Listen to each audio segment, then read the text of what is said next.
کہ ہم ہمارے ساتھ کوئی جنگ کرے، وہاں سے کسی عورت کو بھی لے کے آئے، وہ اس کو اپنا باندی بنا کر لے کے آئے، تو یہ مجاہدین یا مسلمان کو حق ہے کہ اس کے ساتھ وہ ہم بستری بھی کر سکتا۔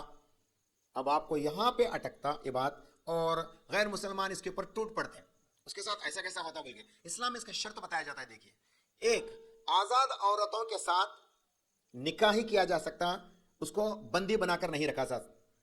بندی بنانا، ایک آزاد عورت کو بندی بنانا، یہ حرام ہے اسلام میں۔ جب جنگ کے دوران، یاد رکھیے، صرف غلامی کا سسٹم اسلام میں جنگ کے دوران ہی ہوتا، جنگ کے بعد جو مال غنیمت ملتا ہے اس کے اندر مسلمان جیتتے ہیں، مال غنیمت ملتا ہے، مال غنیمت کا حصہ بن کر مرد غلام عورت غلام آتے ہیں، تو مرد غلام کو غلام بنا کر اس سے تمام کام لیے جاتے ہیں، لیکن جب عورت آتی ہے تو اس کو بھی تمام کاموں کے ساتھ ساتھ اس مرد کے لیے حکم ہے کہ وہ اس کے ساتھ وہ تمام کام کرے جو اپنی بیوی کے ساتھ کرتا ہے۔ اگرچہ اس کے ساتھ بیٹا ہوتا ہے یا بیٹی ہوتی ہے تو وہ بیٹا یا بیٹی ایکول ٹو آزاد نکاح کرنے والی عورت کے بیٹا یا بیٹی کے مانند بن جاتا ہے، یعنی غلام کے بیٹا یا غلام کی بیٹی خود کے بیٹے بیٹی کا شرط میں آ جاتے ہیں، غلام پھر بھی غلام ہی ہوتا ہے۔ اب وراثت میں، وراثت جب بانٹی جاتی، بچوں کو بانٹتے ہیں، تو وہ وراثت کے بیٹے کو، یہ بھی بیٹے کو بانٹا جاتا ہے۔ یاد رکھیں، اسلام میں غلام کے بیٹے کو بھی وراثت دی جاتی ہے۔ کہ آپ نے حضرت ماریہ القبطیہ کے بارے میں سنا؟ رسول اللہ صلی اللہ علیہ وسلم اپنے ساتھ 11 آزاد عورتوں سے نکاح کریں، اور ان کے پاس 4، ایک تفسیر میں آتا ہے 4 باندیاں تھیں، اور ایک تفسیر میں 2 باندیاں تھیں کا لفظ آتا ہے۔ ایک ماریہ القبطیہ، جس کو مواقع ایک ایجپشین بادشاہ تھا، اس ٹائم پہ مدینہ سے اچھے ناطے، اچھے رشتے بنانے کے لحاظ سے رسول اللہ صلی اللہ علیہ وسلم کے یہاں پہ دونوں بہنوں کو بھیجتا ہے، گفٹ کے طور پر، غلام کے طور پر بھیجتا ہے۔ رسول اللہ صلی اللہ علیہ وسلم کے پاس آنے والی یہ ماریہ القبطہ اور سیرین، یہ دونوں بہنیں آتی ہیں، رسول اللہ صلی اللہ علیہ وسلم ایک کو اس میں سے اپنے لیے چنتے ہیں، وہ ماریہ القبطیہ اپنے غلام بنا کر رکھتے ہیں، لیکن غلام کو بھی اسی طرح کا حقوق دیتے۔ یہ تو کرسچین تھی، کاپٹک کرسچین تھی، پیدائشی ایجپشین کرسچین تھی، بعد میں یہ اسلام لاتی ہے۔ جب رسول اللہ صلی اللہ علیہ وسلم کی صحبت میں رہنے کے بعد، ان کی اچھائی کو جاننے کے بعد، ان کی برتاؤ کو جاننے کے بعد فوراً ایمان لاتی ہے اسلام میں، اور وہ اسلام داخل کر دیتی ہے، پھر بھی وہ غلام کا درجے پہ رہتی۔ تو اللہ کے نبی صلی اللہ علیہ وسلم ان سے اپنی بیوی کا ناطہ بھی رکھ لیتے ہیں، یعنی بغیر نکاح کے باندی کے ساتھ حضرت ماریہ القبطہ رضی اللہ تعالیٰ عنہ کے ساتھ وہی رشتہ کر لیتے ہیں، اور ان سے ایک بیٹا بھی ہوتا ہے۔ 8 ہجری میں ان سے ایک بیٹا بھی ہوتا ہے، جن کا نام ابراہیم بن محمد رکھا جاتا ہے۔ 16 یا 18 مہینے کی عمر میں یہ ابراہیم بیٹا چکن پاکس کی وجہ سے یا جو ہے کوئی بیماری کی وجہ سے جو ہے انتقال کر جاتا ہے، تو اللہ کے نبی صلی اللہ علیہ وسلم فرماتے ہیں یہ میرا بیٹا ابراہیم، یاد رکھیں، سوچیے اس میں اللہ کے نبی صلی اللہ علیہ وسلم سے 2 بیٹے عبداللہ اور طاہر، اب قاسم اور طاہر، یہ حضرت خدیجۃ الکبریٰ سے ہوئے تھے۔ آخری زمانے میں رسول اللہ صلی اللہ علیہ وسلم کے آخری زمانے میں، ابھی آپ آخری کے 4 سال میں ماریہ القبطہ کے ساتھ جو ہے یہی معاملہ کرتے ہیں جو اپنی بیوی کے ساتھ ہوتا ہے۔ پھر حضرت ماریہ القبطہ ایک بچے کو جنم دیتی ہے جس کا نام ابراہیم رکھا جاتا ہے۔ رسول اللہ صلی اللہ علیہ وسلم کا یہ بیٹا ابراہیم 16 یا 18 مہینے میں انتقال کر جاتا ہے۔ رسول اللہ صلی اللہ علیہ وسلم اس کو اپنے کلیجے سے لگاتے ہیں، آنسو جاتے ہوئے آنکھوں سے کہتے ہیں اگرچہ یہ میرا بیٹا ابراہیم زندہ رہتا تو عنقریب نبی بھی بن سکتا تھا، بولے، لیکن میں خاتم النبی ہوں، بولے۔ دیکھیں اللہ تعالیٰ کی ایک کتنی بڑی منشا ہے۔ دیکھو رسول اللہ صلی اللہ علیہ وسلم کے یہاں پہ بیٹا ہوتا ہے، کس سے؟ ان کے غلام سے، ان کے باندی سے، لیکن شرط بتایا جاتا ہے جب بھی غلام بیٹا پیدا کرتی ہے وہ بیٹا آزاد بیٹا ہو جاتا ہے، وہ غلام نہیں رہتا۔ اب غلام آزاد ہوتی کب؟ چاہے وہ غلام ہو چاہے وہ باندی ہو، کب آزاد ہوتی؟ جب اونر کا انتقال ہو جاتا ہے، اونر کا انتقال ہو جاتا ہے تو وہ باقی کے یہ جتنے بھی غلام ہیں یہ سب آزاد ہو جاتے ہیں۔ اور رسول اللہ صلی اللہ علیہ وسلم باندیوں کے ساتھ ہم بستری کے تعلق سے بھی حکم فرماتے ہیں۔ سنن نبی داؤد کی حدیث نمبر 2157 اللہ کے نبی صلی اللہ علیہ وسلم فرماتے ہیں اگرچہ باندی حاملہ ہے، حاملہ کیا مطلب، کیا سمجھتے ہیں آپ لوگ؟ جنگ کرے، جنگ میں لڑنے کے لیے، مسلمانوں کے خلاف لڑنے کے لیے باندی آ گئی، وہاں سے لیڈیز بھی آئی، لیکن جنگ ہار گئے وہ لوگ، مسلمان نے جا کے ان لوگوں کو قبضہ کر کے بندی بنا کے لے کے آئے، اس میں عورت بھی تھی، لیکن وہ عورت پریگننٹ بھی تھی، شاید اس کا شوہر انتقال کر گیا ہو۔ ایسا ہی معاملہ رسول اللہ صلی اللہ علیہ وسلم کا ایک باندی کے ساتھ ہوا۔ اس سے پہلے میں رسول اللہ صلی اللہ علیہ وسلم کے ازواج مطہرات کے تعلق سے بولتے ہوئے آ رہا تھا. رسول اللہ صلی اللہ علیہ وسلم نے حضرت برا، نام ان کا برا تھا، تو اللہ کے نبی صلی اللہ علیہ وسلم ان کو جویریہ نام رکھتے ہیں. اللہ کے نبی صلی اللہ علیہ وسلم کی ایک بیوی حضرت جویریہ، جو 8ویں بیوی ہے آپ علیہ الصلوۃ والسلام کی، حضرت جویریہ بنو مشتلق قبیلے کے سردار کی بیٹی تھی. اس کا شوہر بھی اسی جنگ کے اندر مارا جاتا ہے. اب یہ کیا بن جاتی ہے؟ جنگ کی قیدی بن جاتی. جب یہ مدینہ کے مسلمانوں کے لیے دی جاتی، زید بن عبادہ بن قیس کا ایک صحابی کا نام آتا ہے، جن کے حق میں یہ جویریہ، جس کا نام اصل میں برا تھا، یہ اس کے غلام بن کے آ جاتی.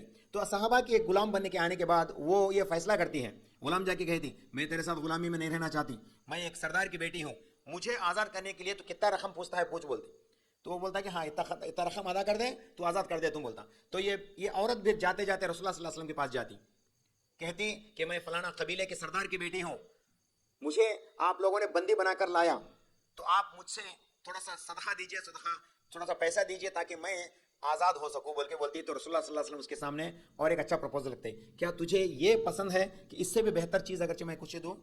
تو وہ کہتی ہیں بالکل. رسول اللہ صلی اللہ علیہ وسلم فرماتے ہیں تیرے آزادی میں تیرے طرف سے مہر کے ذریعے سے دوں گا، تم مجھ سے شادی کر لو بولتے. جب فوراً خوشی کے مارے وہ عورت جو ہے رسول اللہ صلی اللہ علیہ وسلم سے شادی کر لیتی. دیکھیے رسول اللہ صلی اللہ علیہ وسلم leader, king of the Muslims a time پہ، تو اگرچہ کوئی غلام بنا کے گئی سو عورت، کنگ بولتا ہے کہ میں تجھ سے شادی کروں گا، تو اڑ کے فوراً قبول لیتے اس بات کو. ویسے ہی حضرت برا رضی اللہ تعالیٰ عنہ قبول لیتی ہے کہ میں رسول اللہ میں آپ سے نکاح کروں گی.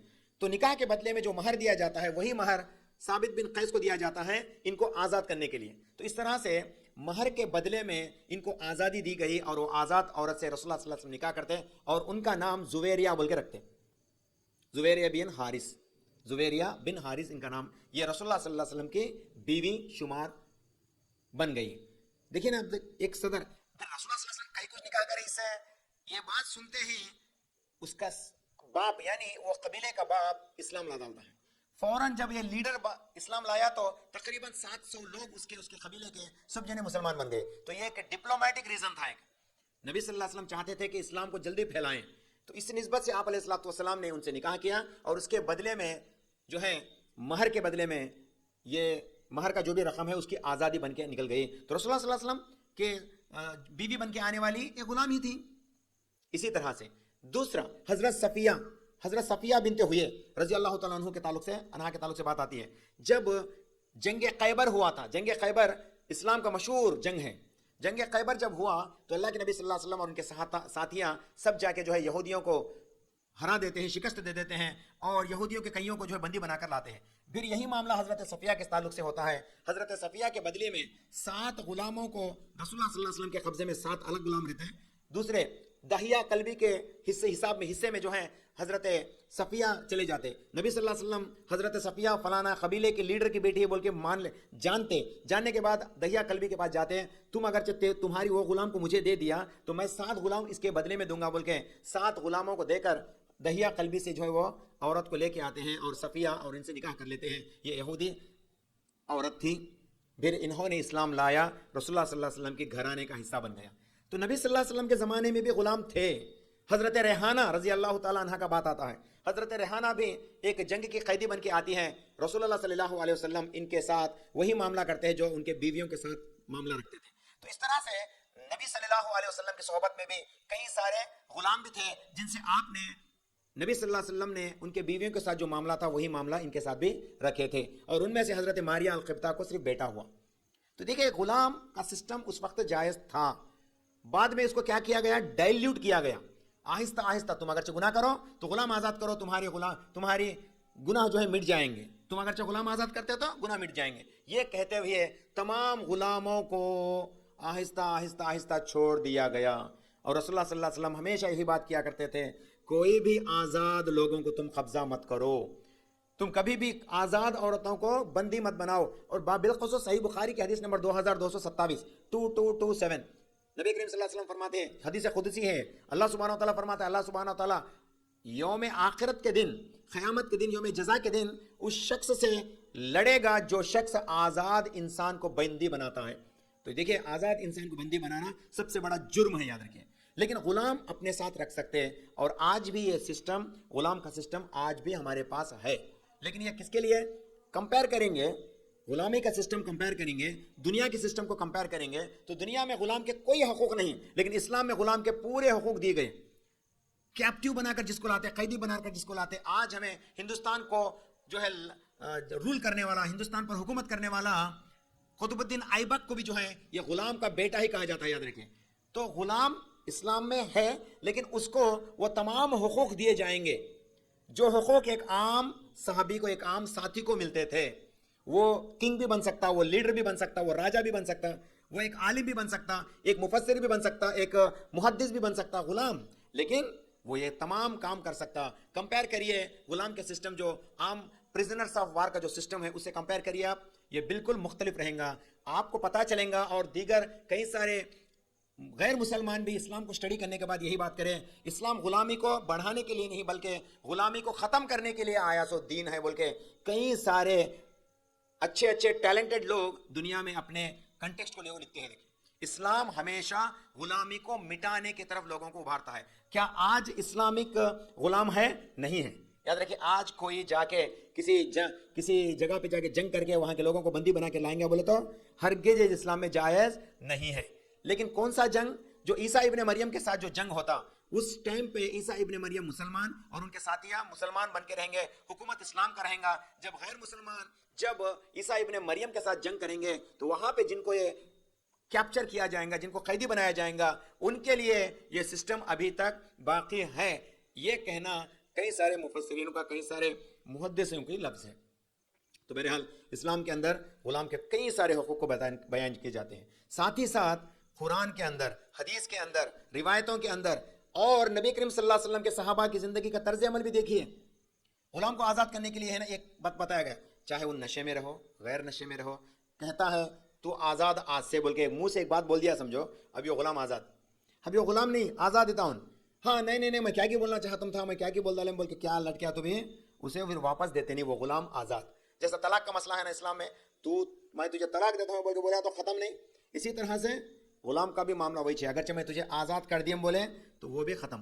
رسول اللہ صلی اللہ علیہ وسلم کے صحابہ کے دور میں کسی صحابی نے ایک غلام کو تماچا مارا, کسی صحابی نے غلام کو تماچا مارا اور رسول اللہ صلی اللہ علیہ وسلم کے پاس اس کا معاملہ پیش آیا, تو رسول اللہ صلی اللہ علیہ وسلم کی بات سنتے ہی وہ صحابی اس غلام کو آزاد کر دیا. ایک غلام کو ایک صحابی مار رہے تھے, کوئی ایک مرحلہ تھا, کوئی ایک غلطی کر بیٹھا تو مار ڈالے, مار ڈالنے کے لیے اچھا مارتے تھے, تماچے مارتے تھے. رسول اللہ صلی اللہ علیہ وسلم کو جب یہ بات معلوم ہوا تو صحابی کو بھی بات معلوم ہوا کہ رسول اللہ صلی اللہ علیہ وسلم تک یہ بات پہنچتی ہے, فوراً یہ صحابی کیا کریں, میں تجھے آزاد کرتا ہوں, جا بول کے آزاد کر دیے. جب نبی صلی اللہ علیہ وسلم سے ان کا روبرو ہوا تو نبی صلی اللہ علیہ وسلم فرماتے ہیں, تو نے تمہارے غلام کو مارا پھر اس کو آزاد کر دیا, اگرچہ تو اس کو مارنے کے بعد, اس کو ستانے کے بعد اس کو آزاد نہیں کر کے رہتا تو اللہ سبحانہ و تعالیٰ اس گناہ کے بدلے میں تجھے جو ہے جہنم میں ڈالتا تھا بول کے بولے. مطلب یہ ہے کہ غلام کو مارنا ستانا جائز نہیں ہے. اسلام ہے یہ. جنگ کے قیدیوں کے ساتھ ایسا معاملہ کوئی کرتا سوال ہی نہیں. آج ہندوستان کا پاکستان والے مل جاؤ, پاکستان کے ہندوستان والے مل جاؤ, کیا کرتے ہیں, ڈیفنس والے کہیں تو رہتے, ان سے پوچھو کیا کر دیں گے, الگ الگ طریقے کے کام کر دیں. کیوں؟ کیونکہ اسلام میں جو حقوق غلاموں کے تعلق سے بتائے گئے کہیں بھی نہیں ہے یہ. تو اسلام سپورٹ فریئنگ آف سلیوز. ہمیشہ یاد رکھو, ہم مسلمان کو یاد رکھنا کہ اسلام غلامی کے لیے نہیں بلکہ غلاموں کو آزاد کرنے کا مذہب ہے. اسلام میں کوئی کسی کو غلام نہیں بنا سکتا, آج نہیں ہے. لیکن کیا یہ شرط منسوخ ہو گیا؟ وہ تو شرط منسوخ نہیں ہوا, شرط آخری کے لیے بچا کے رکھا گیا. تو بہرحال یہ چند ہے. اب آپ ایک واقعہ میں حضرت عمر فاروق کو بتا کے میں اپنی تقریر کو ختم کرنا چاہوں گا. کتنا عزت دیتا تھا یہ غلام کو اسلام, کتنا عزت دیتا ہے. ایک واقعہ سنیے. حضرت عمر فاروق رضی اللہ تعالیٰ عنہ کے دور خلافت میں, عمر فاروق بولے تو کئیوں دور تک جو ہے لوگوں کے دل میں خوف طاری ہوتا تھا. عمر فاروق اتنے سخت انسان, اتنے سخت بادشاہ, اتنے سخت خلیفہ, سخت مزاج والے, مطلب کسی کی ذرہ برابر کی فراموشی کو بھی معاف نہیں کرتے, ڈر تھا. ایسا روگ و دبدبا رکھنے والے عمر فاروق رضی اللہ تعالیٰ عنہ ایک بار شام کے سفر کرتے ہیں. شام کے سفر کرتے ہیں. رسول اللہ صلی اللہ علیہ وسلم کے صحابی کا عمل کو دیکھیے. عمر فاروق اپنے ساتھ اپنے غلام کو لے جاتے ہیں, ایک گھوڑا, ایک غلام اور عمر فاروق, تینوں مل کے کھانا بھی لے کے تقریباً 1 مہینے کے سفر کرتے ہوئے جاتے ہیں. کہتے ہیں درمیان میں جب گھوڑے پہ چلتا رہوں گا اتنا دیر تو چلتے رہے, میں گھوڑے پہ بیٹھ کے رہتا, بعد میں اتنا ہی دیر میں چلوں گا, تو گھوڑے پہ سوار ہو کے آ. بعد میں ہم لوگ دونوں نیچے اتریں گے اور گھوڑے کو آزاد کریں گے. مطلب تھوڑی دیر بغیر کوئی لوڈ کے گھوڑا چلتا رہ جائے, یہ کام کریں گے بول کے دونوں شرط ملا کے اسی معاہدے کے تحت چلے گئے. آخر کار بدلتے بدلتے بدلتے جب یہ شام کے اندر داخل ہو گئے, لوگوں کو پتا چل گیا, کوئی خبر پہنچانے والا خبر پہنچا دیا گھڑ سوار ہو کے فاسٹ چلے جا کے کہ امیر المومنین شام کے علاقے کو آ رہے ہیں, تو لوگ ہجوم در ہجوم آ کے جو ہے ان کو ویلکم کرنے لگے. آخر کار یہ جو بدلتے ہیں نا, تیری باری میری باری تیری باری میری باری, آخر جب یہ گھوڑا شام کے اندر داخل ہونے لگا تو باری کس کی آئی؟ غلام کی آئی. غلام گھوڑے پہ بیٹھ کے جا رہا تھا, عمر فاروق نیچے گھوڑے کی لگام پکڑ کر چل رہے تھے. لوگوں نے دیکھ کر یہ سمجھا کہ جو بیٹھا ہوا ہے وہی امیر المومنین عمر ہے, جو چراتا آتا ہے یہ اس کا غلام ہوگا شاید, سمجھے. لوگ آ کے کہنے لگے اے امیر المومنین بول کے غلام کو پکارتے ہی غلام فوراً نیچے کودتا ہے اور کہتا ہے معافی طلب, امیر المومنین تو یہ ہے, یہ میرے عمر ہے, یہ میرے آقا ہے بول کے بول دیا.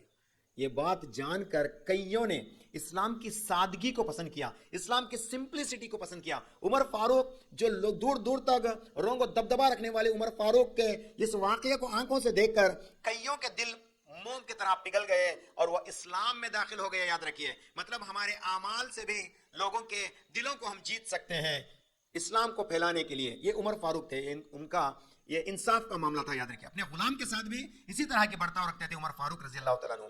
بہرحال یہ چند باتیں تھیں غلام کا تصور اسلام کے اندر. میں اللہ سے دعا کروں گا کہ اللہ سبحانہ و تعالیٰ ہم سب کو طاقت عطا فرمائے کہ تاکہ ہم غلامی کے صحیح تصورات کو لوگوں کو بتا سکیں اور اسلام کے اوپر جو اعتراضات اٹھاتے ہیں وہ تمام کو رد کر سکیں اور اسلام کی اچھی بات کو لوگوں کو بتا سکیں.